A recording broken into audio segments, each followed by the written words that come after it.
Hey, my village, it's your Coach Mo back with another topic. This one is one I take personally. It's titled, Are we setting our kids up for failure? Everybody know I'm a parent coach. I look out for the kids, but I'm also concerned because us as parents, I feel like we are failing our kids, especially now in this new generation of kids. They are so different than we were. So I wanted to talk to you guys about that. It's some things that really bother me that I feel like we need to fix. We need to correct, and we need to do it very soon, because otherwise we're going to lose our kids. We're going to see them hurt, and it's going to be stuff that we could have prevented. I'm not saying being a helicopter parent, but these are some things and topics that I discuss with friends and family, and I feel like we need to talk about. The first thing, Disney. I know everybody loves Disney Plus. All these fairy tale stories and this fantasy that they're selling you and selling to our kids. We need to make sure we have those realistic life discussions with the kids and let them know this is fake. This is for pretend. There's no you kiss the frog and you get your prince.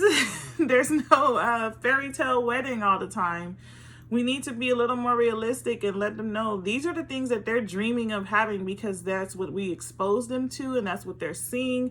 And they're like, oh my gosh, I want to have a beautiful wedding or a gown. And they want to walk out the house wearing costumes and being a princess. And we sell them on being a princess all the time. We're always like, hey, princess. And even us in my community, we say, hey, queen, and all this stuff. It's a term that people use, but you have to let them know, like, you're not going to be a princess. You're not going to be a superhero. You're not going to get superpowers overnight.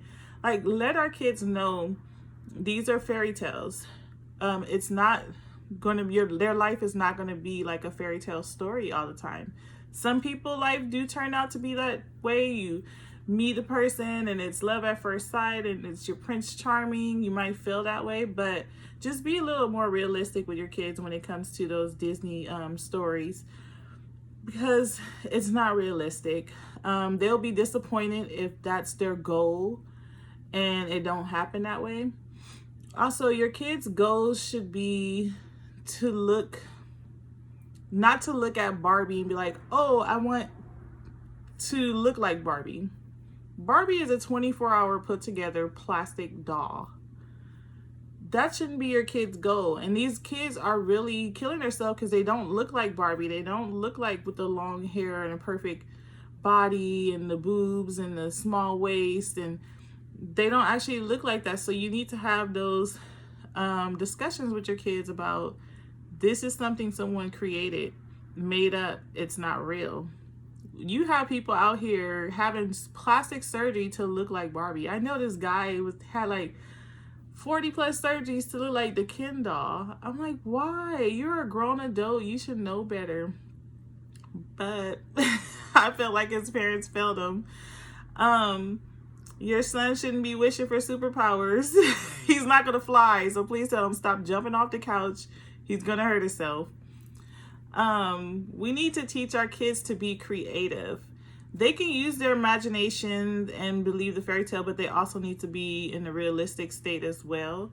They need time away from Disney Plus, away from technology, away from all those things, to learn how to be creative, to learn creative skills. I didn't know my son knew how to draw until I took everything away. Video games. I took all electronics, phone, tablet, everything, and told him, go read a book, go write, go do something to get your mind going. And me and him discovered he really know how to draw. He's a really good drawer. So now he focused on drawing a lot. So I support him in that, and I started buying him the materials he need and whatever. And he wants to teach me how to draw, which is so funny because I do not know how to draw. That's not my creative gift. But yeah, him and his dad, they bond through drawing. Now that he know how to draw, his dad draws. Also, stop teaching our daughters how to play house. So we buy them dolls, we buy them these dollhouse and all this stuff, and Most of the time when you have a dollhouse, sometimes they have the little fake family, but a lot of times it's a single woman. What are we teaching our kid? How to run a household without a man. They create and do the household the way they want. And then when they get in a relationship and they get older, they don't know how to let the man lead. They don't know how to let him have some say in how the house is going to be, because this is their dream house that they've been breeding up the idea of since they were a little kid. We have to teach them how to be able to be led. Yes, it's okay to have a dream of what you want your house to be and look like, and then you're going to look for a man to take care of you, stuff like that. They still need to learn the realistic side of that. Like, you don't have to run or make all decisions. You do sometimes have to take the back burner and let the man make the decision. You're not going to always have that dream cookie cutter house that you had since you were a kid, that your parents gave you. Also, are we teaching them about marriage? Because a lot of those doll houses and stuff, and those dolls, they're not married dolls. They're just an individual doll that we buy from the store. They don't have dolls that are married. I never seen that before, where there's a doll like, oh, she has a family. They always have the Barbie with the baby, but where's the man? So that's what I mean by, what are we teaching our kids? We need to be teaching them morals and values, healthy morals and values, not no generational curses. We are trying to break away from those. So stop doing things the same way we did them before, and try to improve those things. Actually communicate and teach your kids some good values. We do everything for our sons, and then we get mad when they grow up wanting a woman to take care of them. We set them up for failure. So let your son be independent. It is okay for him to learn how to do laundry, for him to learn how to wash dishes, to cook a decent meal, to clean up after himself. You don't got to do everything for your son, because not every woman is going to be like your mom, and men are expecting these women to be like their mom. Oh, my mom cooked and cleaned for me. My mom do my laundry. My mom do this. Some men have problems even grocery shopping. These are the basic things you should be teaching your sons at an early age. Not just, oh, that's a female role. No, because a lot of people are not getting married anymore. They have to live on their own. They're going to have a bachelor pad and they're going to expect you to do everything for them. No, it don't work like that. Sorry. But we need to be the ones teaching them these things. Just like we need to teach our daughters how to change a tire, how to check the oil, the fluids in their car. My uncles and my ex-boyfriend, all of them taught me those things. How to check to see if you need brakes. It's just simple things that we need. Pump your gas. Everybody ain't gonna get out the car and pump your gas for you, especially if you're a single woman with no kids. But you can teach your son how to do that too. Also, we need to teach both kids, the daughters and sons, how to be domestic, how to pay bills, how to manage budget money. Of course, I already mentioned grocery shopping, laundry, just simple things, folding clothes. I know men that don't even know how to fold clothes. Like, come on, really? Your kids are eventually going to move out. They're eventually going to go to college. They're eventually going to live on their own. They need these necessities and a realistic mindset of this is how things are going to be. They can't expect other people to always do it for them. Then they act entitled and privileged, and people don't like that. Or they feel like the next person have to do it, or else. Like, it's not, the world don't work like that. We need to educate them on how to fill out, how to open a bank account, how to write a check, how to fill out an application for college or a job application. These are things we as parents cannot fail our kids on. We have to do this. Otherwise, they're going to be grown adults that don't know how to do it, and they rely on other people to do it. What if something happened to you? Then what they're going to do? They're going to be lost. And we can't have that, especially like now in this pandemic. People are losing people left and right. They're losing jobs, stuff like that. The kids can't rely on the parents no more because sometimes the parents fall off. Then what? Who's going to take care of you when you fall off? Nobody, because nobody else knows how to do anything but you. Another thing is, besides teaching them good morals and values, as far as like our girls, it's very important to teach your kids about hygiene. You should not have to tell your son to go take a shower, period. I don't care what age. At least as long as they're like 8 and up. They should know every day, brush your teeth, wash your butt, get dressed, whatever. Even if you're not going anywhere. Even like with this pandemic, working at home, homeschooling my son, I still make him go take a shower every day. You get dressed. I don't care. We're not going anywhere. We'll work out, whatever, put on some workout clothes. But you're not going to sit around and be lazy and not do anything. I don't want you to be comfortable with not doing anything.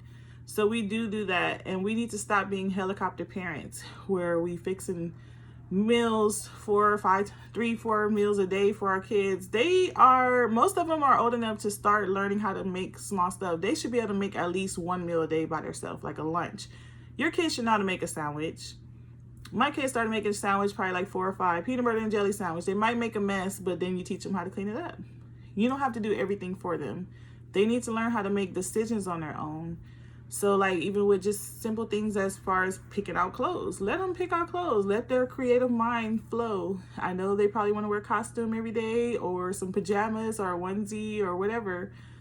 Let them do it. They need to be able to make those type of decisions because if something happened to you, what if you were the one to get sick and they have to fend for themselves? They need to know how to do that so that it won't be a bigger burden for the next person that might have to take care of them or live with them. I know we want our kids to have a better life than we had, so a lot of times we overcompensate and we do way too much or we give them way too much. But just remember that your struggle and the struggles that you had growing up built the character that you are today. Like it built you, made you strong. They need to learn how to do that because these kids are weak. They crack at any little pressure. We didn't because we were able to fail, get back up, fail, get back up, fail, get back up.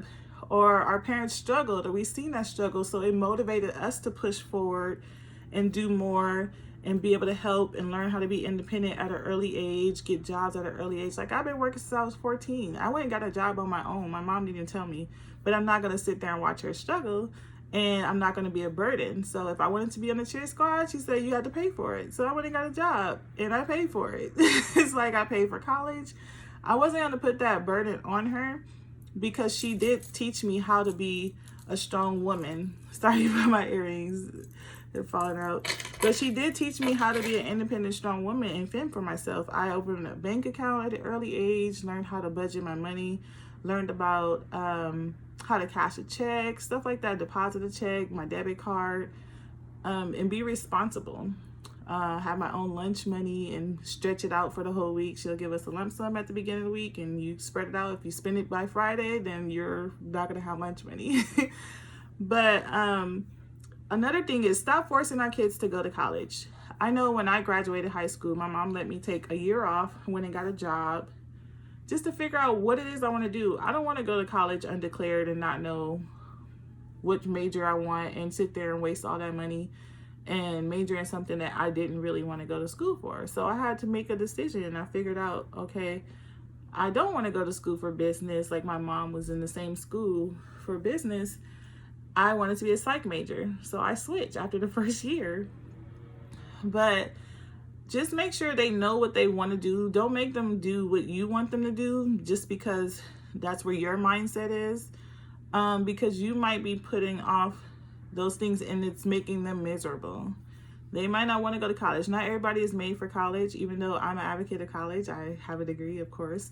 But it's not for everybody. Like my son, he wants to go to college. He wants to be a science teacher and he wants to be a YouTuber or create a game, stuff like that. So I support that and I support it now because he will eventually have to figure things out on his own and I can't make those decisions for him. He only got a few years left before he go to high school. And that's the time where they had to start applying for colleges and figuring out what they want to major in or if they even want to go to college. There's trade schools. I went and got a pharmacy tech license in a trade school. I had a few options. Got a bachelor's degree in university, trade school certification, got certified as a seamstress and a pattern maker. Now I'm getting my master's degree in psychology. So it's like I took both routes. When I took a break from school, I went to school for something else that was a quicker path. but I always have backup careers. But you have to let your kid learn how to make those decisions on their own. Another thing we should be teaching our child is mental health. Some parents can't teach it because they're still struggling with it, and I understand that, but you as an adult can reach out and get help with that. So when there's like stuff like this pandemic happening, your kids should not feel that stress. They should know how to cope with it as well as you. But a lot of kids are having anxiety, kids are scared, and that's a normal feeling to be scared. But as a parent, we need to help them cope with the situation, and we need to guide them if they're not old enough to figure it out on their own. Provide that safety net for them. And that's what basic things like death, stuff like that, we need to be coaching our kids through it. We need to tell them like this is a normal thing that happened. Everybody must die eventually, and keep them prayed up, keep them close to religion and God, spirituality. It don't matter what religion it is, but as long as they learn faith, things like that, that's something that you introduce your kids to. So just put those morals and values there for them so that you won't have these kids growing up depending on someone to take care of them, playing house like our daughters playing house, and then you get mad that they're living with a man that they're not in a relationship with, or their baby mama now, and they're playing house with somebody that don't want to be in a relationship with them. They're in a toxic environment. Stop teaching them these things at an early age, that it's okay. It's not okay. So that's all I wanted to come to you guys today and say. I know some people are not going to like this message, but it's okay. We can book a session. But thank you for tuning in. Don't forget to like and subscribe. Coach Mo out.